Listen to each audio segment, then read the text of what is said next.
Business is tough. If business was easy, everybody would do it, right? I mean, it's hard. And so you get to a certain size, it just makes it harder. And so, you know, at the end of the day, that's where we're talking about being able to respond and deal with things that are happening. And as, you know, customers have needs, and you got to get there and you got to hit it. And that's where the independents continue to shine and outperform. There's also a value, I think, in terms of being a black belt and suck-up behavior. As a consultant, I'm very good at this. Having that message come back from the president of the company is a whole different thing, I think, in terms of what you communicate. But I mean, a lot of this, I mean, I've talked to a lot of contractors about this subject, and they're saying, I don't care how big the company is. I care about who my field sales guy is. I care about who's on the counter. I care about, you know, and it's that person-to-person relationship that I think really drives a lot of the behavior. Nobody really cares. I don't care what you do. You take care of me, right? Which is where it's going. But let me throw the other side of this, and that's, there are some, especially on the industrial side, or even on some of the really big contractor side where people are moving multi-state. How does an independent take care of a global customer, somebody that's looking for consistent behavior through multiple locations? I understand the contractor piece because he's walking into the counter, but is the model viable if that customer has multi-locations? How do people deal with it? Bob? Maybe I'll take a stab at it. I'll take it from a local level and then possibly somewhat to a global level. And I'll take a challenge a little bit on the word consistency. Because the word consistency may be in name only from a global distributor. Now, what I mean by that is, you know, I know we're not necessarily supposed to quote anybody, but this is a public quote, and he said that it's somebody I respect tremendously. It's the retired CEO at Graybar, Bob Reynolds, and he would say, the toughest competition we really face is that local-owned distributor, for much of the reasons that Dan pointed out and everybody else. So we've had some experience because we have a global network, and in situations where there have been global customers, not necessarily all industrial, but where our member who may have a national or a regional contract with quote unquote a global retailer or whatever player may need help in Europe, in Germany, and I'm thinking of a specific instance in England. And they approached one of our members and said, hey, look, I need an independent, because I think there's one thing that is very consistent. If an independent is good in a local area, they have so much in common with the distributor who's independent and good at what they do, even in another country. The similarities are very similar. And I think for much of the reason that Dan pointed out, it's because they are owned and they can call them in the middle of the night and they can get things done. So I think that's a strength of the independent. So we were able to actually hook some different distributors up in different parts of Europe and in the US to help service this particular customer that I have in mind. But I think the point is that I think a strength of the independents are similar characteristics, consistency in different parts of the world for those independents that are really performing.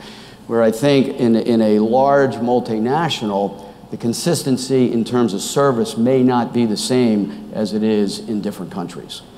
Interesting.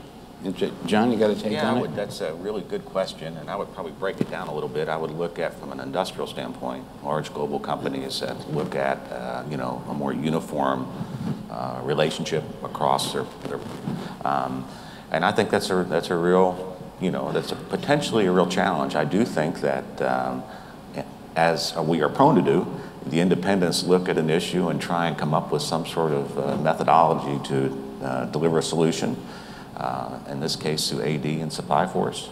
That's a very significant solution that has been put together. There are other entities out there like that. So I think that challenge has been around for a long time. I remember the concept of integrated supply was very critical dialogue that was taking place, and that was back really in the 90s. So I think independents have a good solution in that industrial sector. It gives us an opportunity to win at that local level, at that plant level.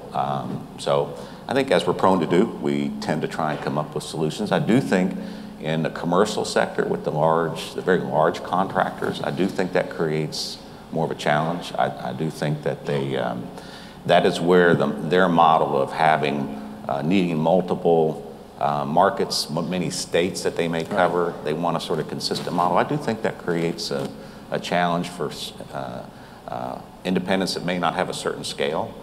There are independents out there that have that scale, and they can be very effective in that market.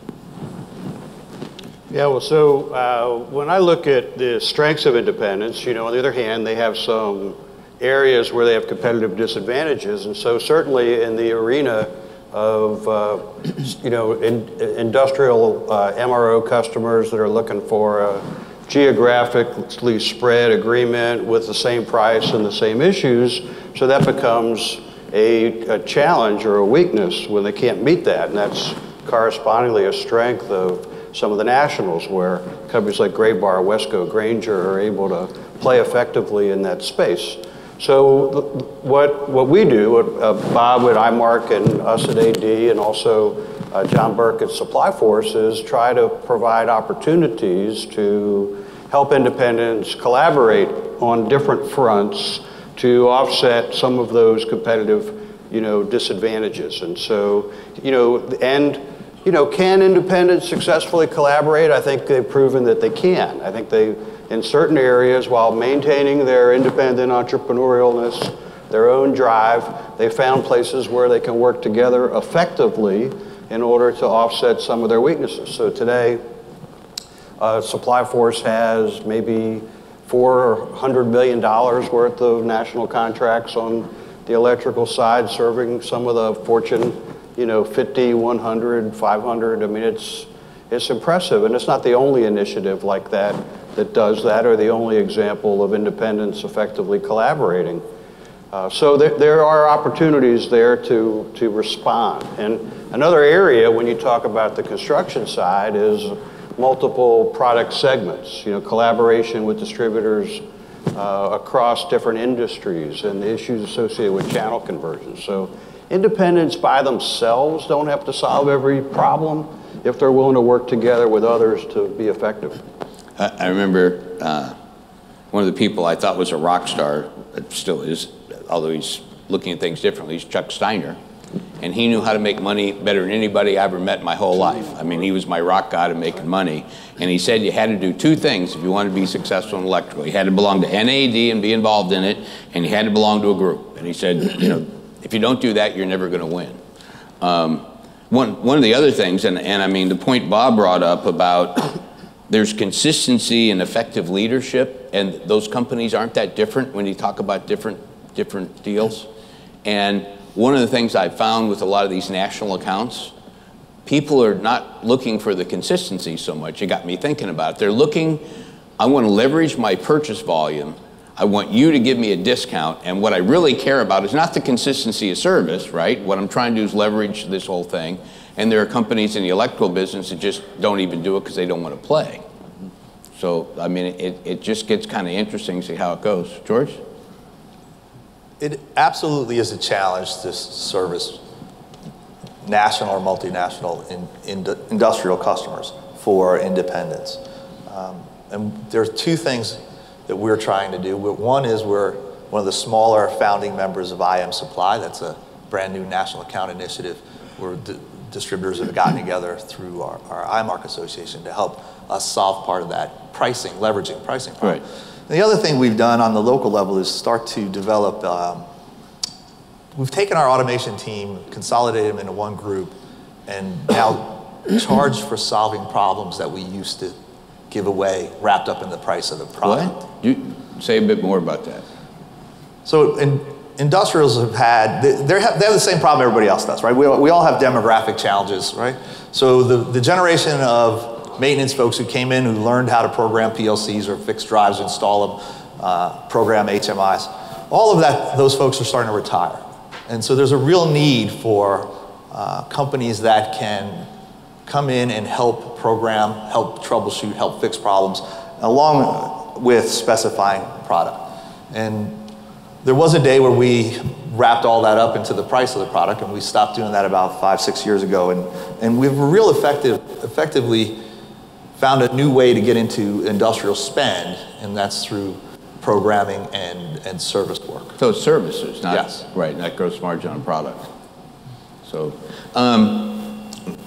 we're talking a lot about business models, you know, and effectively managed company is going to be effective no matter what. I think it goes back to what everybody said about leadership. But and without naming any names, I don't want this to be our last panel we ever do. From a supplier's point of view, just from comments you've heard in terms of your own company and comments you've heard with suppliers, how does a supplier look at an independent different than a chain? I mean, is it a different experience for them as a channel partner? Anybody? Dan? I think that a lot of the manufacturers that deal in the local markets find that there's a relationship that gets developed at an early age. And you really can develop it and you can lean on and we partner up a little bit tighter, I think, in the local level. I don't know how they feel about the bigger guys because I'm not one of those guys, but I know that the people in my marketplace that I deal with, we've developed deep, long relationships. It's a phone call to work on a project. There's give and go. There's feedback that goes on it. And I think that they value the independence because our willingness to partner up with them. So when you're saying are you saying the relationships are as close and as important on the supplier side as they are on the customer side? I would say that's, yeah, without a doubt. Not only that, as being part of a buying group, we really try and channel our business towards the group and the loyalty that's within the group. It's whether you're the AD or you're an IMARK guy, you really try to partner up with the people that are in your group because they're supporting your group, and that group gives us scale. And everyone talks about the little guys, the independents, you know, they're not big, they can't play in the big boy sport. But let me tell you, if you're a member of one of the buying groups, you have scale. There's all sorts of advantages to being in it. You know, Chuck Steiner was right. It's NAED and it's a buying group. And you have networking opportunities. You have best practices shared. So you can go and sit in a room with your industry peers and actually tell them what your issues are. Believe me, I got a lot of them. And there are people in that room that have had the same thing happen to them somewhere, sometime in their business career. They're going to help you walk through the process to getting that resolved. I don't think you find that in the big, huge distributors. So the relationship with suppliers are really important locally, and it feels like the customers. I mean, what are some of the other inputs you've heard from the supplier? Well, look, I mean, for suppliers, there's a certain efficiency in working with large national companies. You know, there's one sales call. You fly to one town, there it is. You got an opportunity for a large conversion. You know, there's work that has to get done locally and all that, but there are some benefits. And frankly, if I'm a supplier, I'm going to be working with some of these national companies. They're an extremely important part of the market. But I would have an intentional strategy to measure how much of my business was done with independents. Manufacturers would be well served to be proactively managing their portfolio. Because when we look, we're in a bunch of different industries, and you can look at some of these industries and how it evolves when they get overly consolidated. Is that there's too many eggs in too few baskets, and it creates an uncomfortable situation for manufacturers. Oh, you mean the market power and the takeaway power. Okay. And particularly, and you would get to things like private label in the industrial market, in the plumbing market. Some of the largest customers of the manufacturers are also their largest competitors. So we see companies in these other spaces very intentionally measuring and focusing on how much business they're doing with independents. So is that coming in our industry? I think it is, and I think it's prudent to be proactive when you manage it. Too many eggs in too few baskets ain't good for anybody. And look at its portfolio. John, what's your take? Yeah, I mean, if you were to look at, you know, kind of a little bit of the chatter that I hear from the supplier community, I think that it's perceived, and if you look at a supplier that has a direct factory sales force or this important agency model that's out there, is that I think that they certainly indicate to us that independents have a little bit wider guardrails at the local level so that they can go into that market and be successful with new product deployment. They can create a relationship with a local sales team and be successful, as opposed to have to go somewhere else to really engage the opportunity, whether it's at a corporate headquarters or whether it's at a regional.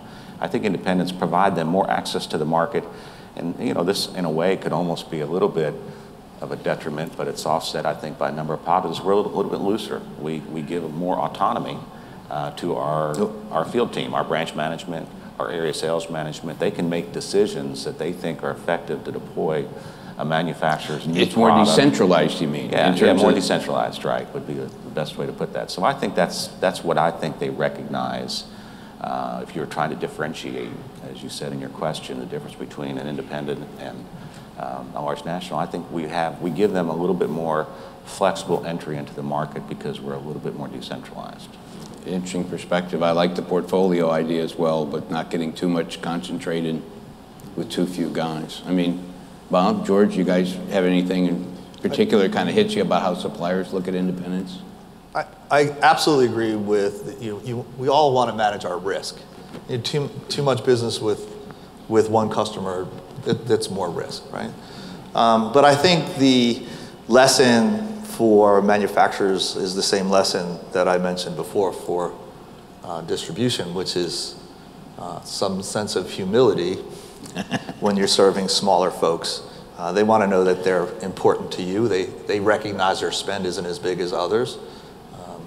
But if you have a system in place where people are empowered to make decisions on the local level so that the smaller distributor feels important, they will be out there working just as hard for you as anyone else. And that's the interesting thing in terms of what John said. It's all at the local level. And giving those guys that decentralized freedom, somebody can experiment and find out what works. So there's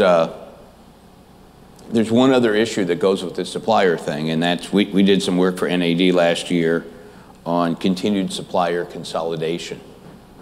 And the few eggs, too many eggs in one or two baskets, and manufacturer A buys manufacturer B, and the first thing everybody says, nothing's going to change, and then everything goes sideways. But number one, the sense that we had after we did the work for NAED last year was that it's certainly going to continue. And I guess my question for this panel is that put more risk on the independent than it does the chain? I mean, how does this whole thing play? Without naming names, because I know if this was the bar conversation, we'd all have great stories. But I mean, just without naming names, is it going to hurt the independent more? Bob, what's your take? Let me, first I want to come back to your other question about suppliers Sure. and independence, and I'll kind of go into that. And I think Bill made a very good comment in the beginning. He said, now we're talking in general terms here. Right. So I want to reiterate what Bill said. But from my experience with feedback that we get from suppliers, and you can take this a couple different ways, but in general, independents are more profitable to suppliers. Now, you could say, geez, maybe they're not getting enough rebate, or maybe they're not getting enough price. You could say a whole host of things. Or perhaps there's a better mix. Perhaps, as Danny says, you're developing these local relationships, and you can get to the decision maker at the distributor, and you can get a newer, broader spectrum of new products in without, as Bill said, flying to one specific area. Hey, how do we get this across the country? So I think that's a good feedback. The other feedback I've gotten from suppliers, and I won't name names, but I'm thinking of one in particular who said, when I go, and this was my experience when I was a supplier before, when I went to the AD meetings or the IMARK meetings, I got a chance, and this executive said, I meet people that I will never see, generally on an ability to go see them on a daily, or a monthly basis or a yearly basis. I get to see them and have discussions with the ownership at the AD meeting, at the IMARK meeting, and I can get stuff done. I can get commitments there, and I can solve problems there. So I think that's some of the feedback that I also get from the supplier community in terms of maybe perhaps better profitability, better mix of products, and access right to the ownership. Then to dovetail into your question, but let's make no mistake about it, distributors, whether they're United in Wilmington, Delaware, or it's border states, distributors are trying to do the same thing suppliers are. They're trying to build their footprint in order that they have the leverage to get the proper price and the proper discounts. So now, there's no question about it. With suppliers consolidating more and more, there's a tendency, okay, well, maybe we want to squeeze this program, or maybe we want to do this because there's a broader footprint for them. But I would say, at least from my perspective, there's probably one or two, maybe three at the most, suppliers that really, at the end of the day, could overstep that boundary. One of the beauties of our industry is there is a lot of competition. And as Bill pointed out, sometimes you get bigger and sometimes it's tough to manage that. And that opens the door for newcomers. I mean, look at the LED market.